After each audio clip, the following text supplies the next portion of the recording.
Once again mga buddy, andito tayo sa area na tatlong kawayan na naka-triangle. Asan na ba yan? Ito,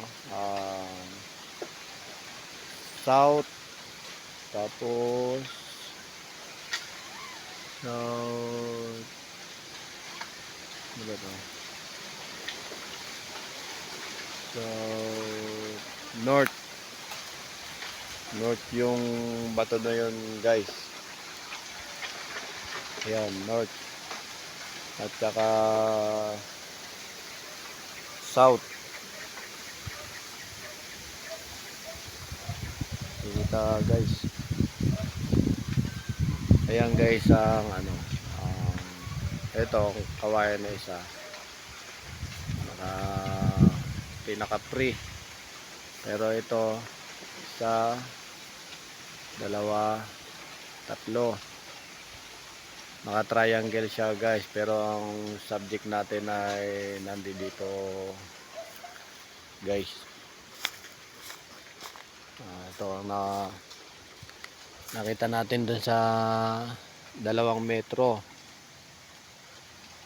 Ayan, heart siya guys, at may isla siya sa gilid.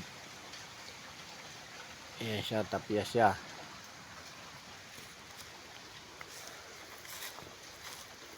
Ito po guys ang ating ano, ang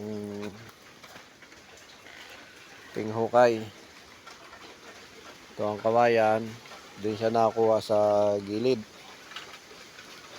Yun may hukay na yan. Ito malapad-lapad ang hukay natin guys, kasi marami tayong timber na kawayan.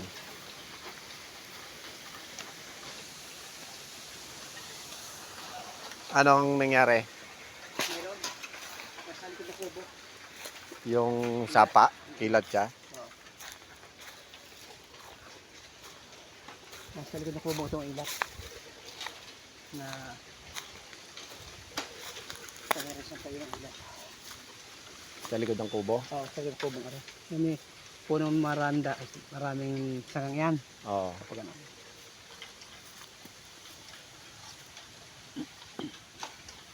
140 sa may puno, 140 meters. Nakita mo ba yung puno na kaganong yun? Na parang tuyo? Yun, tapat na yun. Pakataas ako na. Sapul nga siya eh. Sapol?